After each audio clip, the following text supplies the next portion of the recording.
Welcome to Nonprofit Investment Stewards with Bob DiMeo and Devon Francis from DiMeo, Schneider and Associates. Bob and Devon are passionate about helping nonprofit organizations prosper. Whether you oversee endowment, foundation, or retirement plan investments, this podcast exists to help stewards improve performance, reduce costs, and discover strategies that enable your charitable organization to prosper and advance its mission. Now, on to the show. Hello, and welcome back to the Nonprofit Investment Stewards podcast. I'm Bob DiMeo, as always, joined by co-host Devon Francis. I am really excited about today's episode for two reasons. First, we kick off a new mini-series on a topic that is near and dear to many endowment and foundation stewards: ESG, or environmental, social, and governance investing. The other reason I'm excited? This is our very first episode where, rather than having an outside guest, we actually have one of our own very talented colleagues.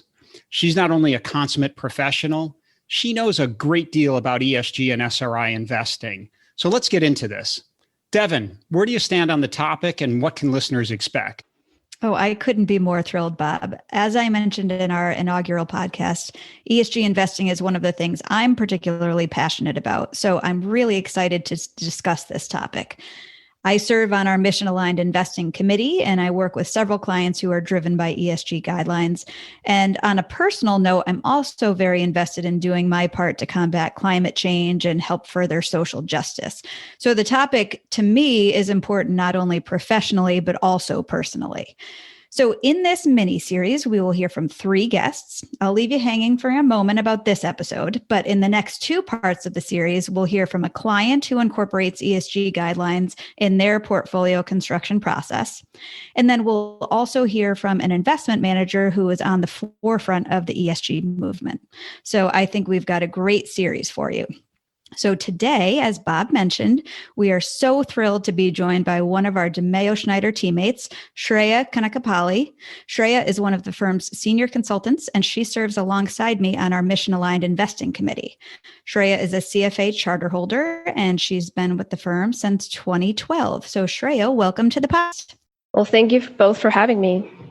So as Devon mentioned, I'm a senior consultant. I work with several nonprofit clients on portfolio construction, asset allocation, manager selection, and performance monitoring. I am a member of the mission-aligned investment team, as well as our research forum that's responsible for the selection and monitoring of all investment products that ultimately are used by our clients. I graduated from Indiana University, Bloomington, and started my career at Northern Trust before moving over to DiMeo Schneider. And while I won't claim to be an avid football fan, I did receive several text messages this past weekend from my friends when the Hoosiers broke into the top 10 rankings for football. Phenomenal. That's, I think, the first time since the 80s. So go Hoosiers. Indeed. So Shreya, some folks who are listening today may be newbies when it comes to ESG investing. To help provide some foundational information, can you please describe the evolution of ESG investing and perhaps what the different acronyms might mean? Absolutely. So if you look at responsible investing, it's really been around for a very, very long time and has religious roots dating back several centuries. So if you're looking at Islamic law, for example, they've always provided clear guidelines on prohibited investments, a few of which entail investments in things like gambling and alcohol. Similarly, the Methodist movement also outlines specifics on stocks and sectors for investors to avoid. So this concept is definitely not new. But as the social landscape has evolved, other issues have come into the spotlight, from human rights and labor standards to board composition and, of course, climate change. This leads us to the three buckets that converge under ESG: environmental, that focuses on preservation of our planet; social, that looks at workplace practices and people; and lastly, governance, that seeks to understand how well a company is run. Acronyms that might be used for ESG are social responsible investing, or SRI, sustainable investing, and impact investing as well. And Shreya, how do we at DiMeo Schneider define mission-aligned investing? Mission-aligned investing is really a broad term and results in each one of our clients really ending up with a slightly different flavor of ESG or mission-aligned investing. Our goal here is to really seek to incorporate a client's mission by using their capital to build a portfolio that aligns with their values and beliefs.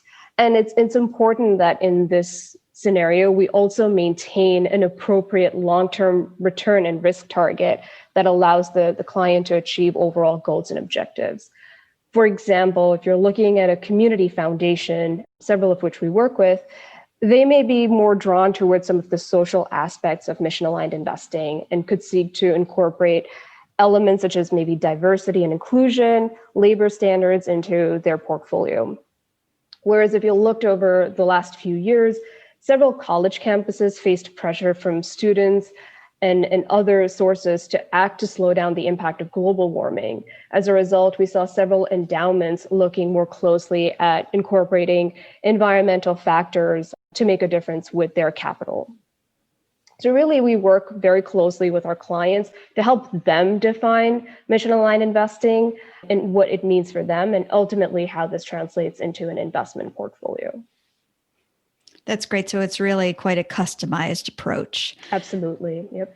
So within our client base, what are some of the trends or issues you see our clients focusing on when it comes to ESG investing?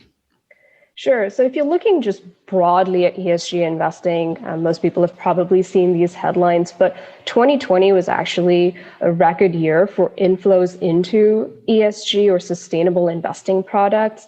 Morningstar actually reported that in the first 2 quarters of 2020, we saw about $21 billion flow into sustainable investing products. And this compares to about $21 billion for the entire year of 2019. So we've seen a significant uptick in ESG activity.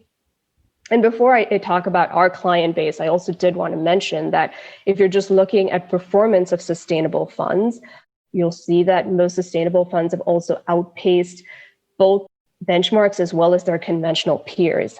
Of course, some of the sector allocation within these funds has been a major driver. So for example, most of the sustainable investing funds are underweight energy and overweight technology, both of which have performed pretty differently in this market environment.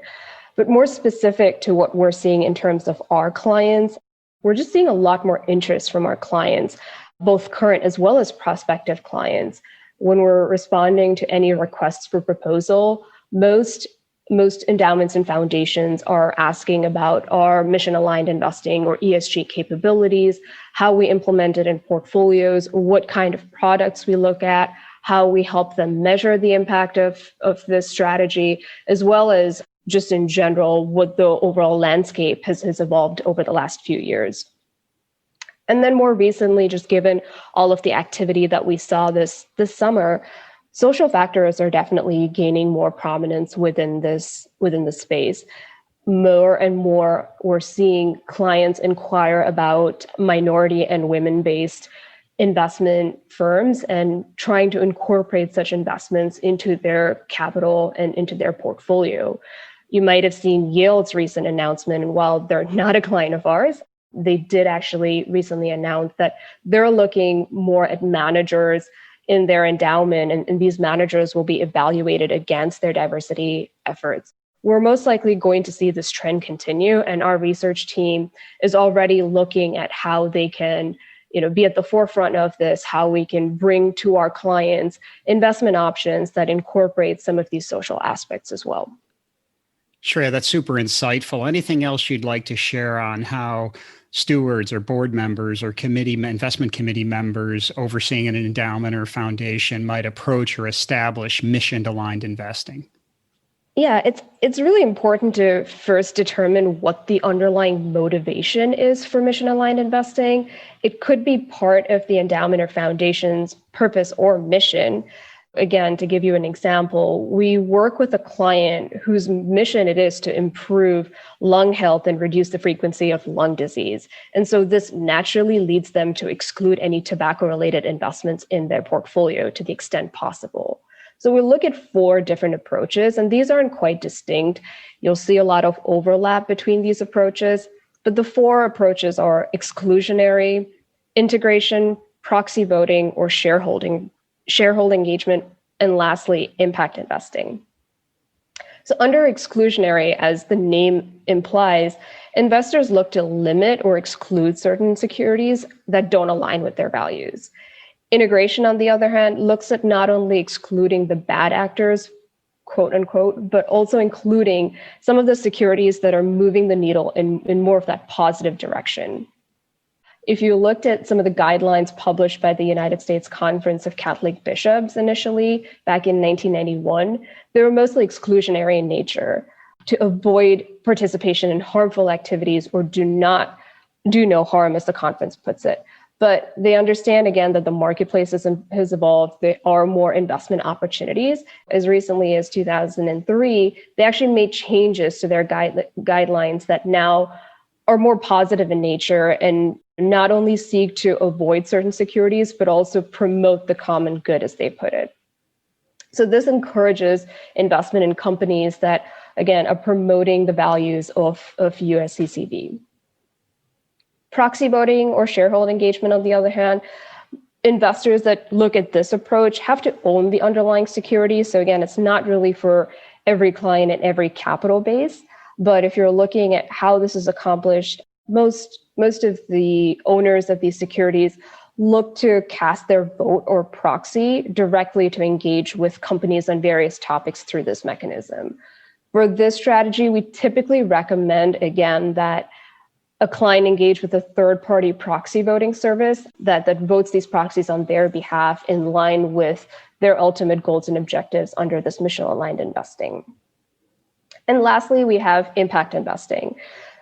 I know there are various definitions for impact investing, but really the way we look at it, under impact investing, asset owners make targeted investments that align with their mission. And the goal here, again, is to make an impact first. So while financial returns are important, with impact investing, their importance may be sometimes a notch below that of the impact generated through the investment. A client will typically look to access impact investments through the private markets. And because, again, of the various considerations that come with impact investing, we recognize that this particular strategy may not be for all nonprofit clients. That's great, Shreya. So we've got 4 possible ways of implementing ESG. 1 is the exclusionary approach. 2 is the integrated approach. 3 is proxy voting or shareholder engagement. And then 4 is impact investing. Once a client has identified their underlying motivation, kind of defined their values, and decided which approach or approaches they are going to employ, how do you go about implementing ESG within a nonprofit portfolio? Yeah, and so this is, again, where the fun starts, right? You do all of the legwork, and now you're getting to put that into action. There's several ways to go about implementing an ESG portfolio, similar to how we talked about approaching it or defining it. But we start really with creating a screening criteria for the portfolio. And again, we rely on several ESG databases and tools available in the marketplace to look through into securities and investment products. So here with implementation, it's important to understand how restrictive a client wants to be. Is this a zero tolerance portfolio where the client won't accept any sort of investment in that goes against their values? Or are they willing to work with the materiality threshold based on revenue or some other factor? A zero tolerance portfolio will naturally lead to excluding more securities, and this could lead to higher tracking error relative to benchmarks. So again, it comes down to how the client wants to go about doing it and what the overall impact will be, not only in terms of accomplishing the overall goals and objectives, but also looking at the impact on returns for the long-term portfolio. So based on asset level, we'll utilize various investment strategies, be it mutual funds, commingled vehicles, or if the client has enough assets, we'll also work with a customized separate account to accomplish the overall goals and objectives of this portfolio. Shreya, in working with clients, myself and the charitable organizations and nonprofits over the years, this is all terrific and really a lot of potential good and an opportunity for these good stewards to even further advance and implement mission. But it doesn't come without challenges. And can you talk a little bit about some of the challenges that exist in implementing ESG, SRI, or any of the above? I see three main challenges really when it comes to implementing ESG. The first of which is just availability of data and standardizing of data when it comes to looking at companies to include or exclude within the portfolio. So we've definitely seen improvements in the availability of data and access to data. Again, to give you a quick stat here, in 2016, over 80% of companies within the S&P 500 had published a sustainability report. In 2019, that number was at 90%. So we're definitely making progress in terms of understanding how companies are looking at sustainability and the efforts being made there. However, at the same time, it's important to remember that most of the data reported right now is done so on a very voluntary basis, and the company may convey what they think is important as opposed to what you as an investor might think is important. So there's really no standard for companies right now. But there are industry efforts being made to accomplish that. A couple of main branches, the Global Reporting Initiative, for example, and the Sustainability Accounting Standards Board, or SASB, are two of the main organizations that are looking to create a framework that companies can use to then start reporting sustainability efforts.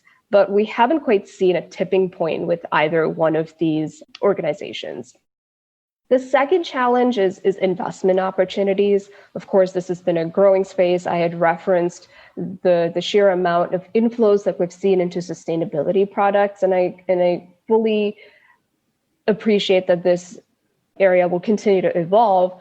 But as I'd mentioned, there are more products on that environmental side or that sustainability side. What we're yet to see is maybe products in that social and governance space.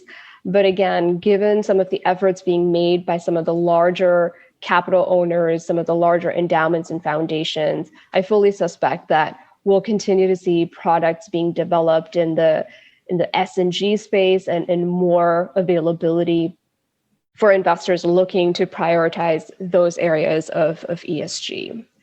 And then lastly, tying into what I'd mentioned about companies not having a standardized reporting metric, we tend to see the same thing when it comes to managers. And so it becomes a little bit challenging to measure the actual impact of the overall portfolio.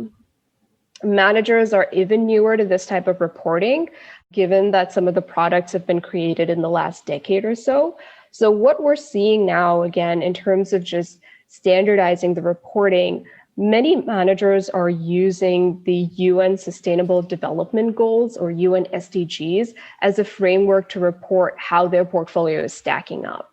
Just to give you a quick rundown on what the UN SDGs are, there's 17 goals where all member nations of the United Nations have pledged to start working towards. And these are fairly broad in nature, ranging from zero poverty, zero hunger, all the way to sustainable consumption, climate change, life on land. So various factors here that tie in nicely with the efforts being made by asset managers or investment managers when it comes to sustainable products. And so again, they're using the UN SDGs as a framework to say, this is how our portfolio stacks up against these 17 different criteria. And that again just allows us as consultants working closely with our clients to be able to truly measure what the impact of the overall ESG portfolio has been.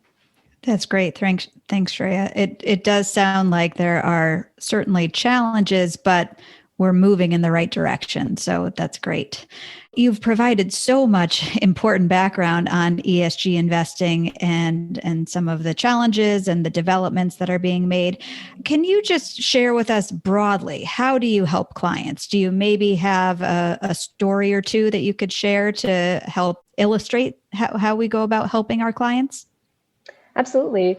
So again, here, we work very closely with our clients, from helping them define and evaluate how to practically implement their chosen ESG framework, to then, helping with the governance piece of it, making sure their investment policy statement is up to date and captures this strategy within the portfolio. So to give you a quick story about how we've worked with the client, we have a large university endowment that several years ago, based on donors for the university as well as based on efforts from students, started to go down the path of understanding what a divestment from fossil fuels would look like. And at that point in time, they were somewhat at the forefront of understanding, going through this process, really. We help them, again, from that 4-step process of exclusionary integration, proxy voting, as well as shareholder engagement, understand what would be best suited for the portfolio.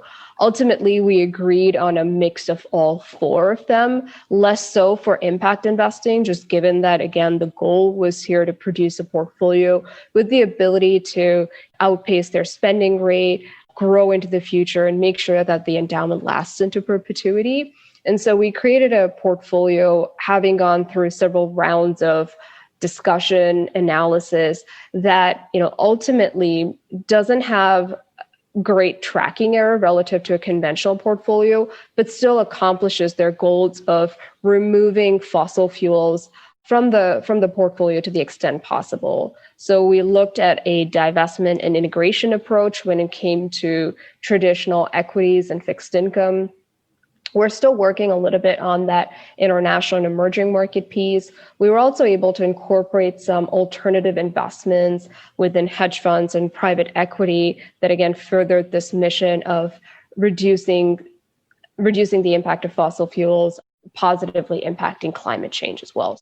That's really the process that we went through. It is an iterative process. We continue to look at it, and as more products become available, more data becomes available. This is something that we're constantly looking at, but that's kind of how we started the process, and we're nowhere close to being done by any means, but we're making some good progress here. Shreya, we had Frank Kelly of DWS on. It was really a special edition post-election show, and he, believe it or not, touched a fair amount on ESG and SRI investing, and had some very encouraging and insightful words for a go-forward look into that space. And folks, if you haven't heard that, go back. It's episode number 5. But Shreya, what do you think will be the biggest factor impacting the ESG marketplace going forward? Yeah, that's definitely an interesting one. Frankly speaking, I do think it will be centered on climate change. It's becoming a topic that everyone's talking about. We're having record years of warm temperatures. And so I think there needs to be some action that allows asset owners and asset managers to work together to potentially positively impact climate change. And it's actually, if you looked very recently, the UK announced that they will require all public companies that are listed on their exchanges to start reporting climate metrics.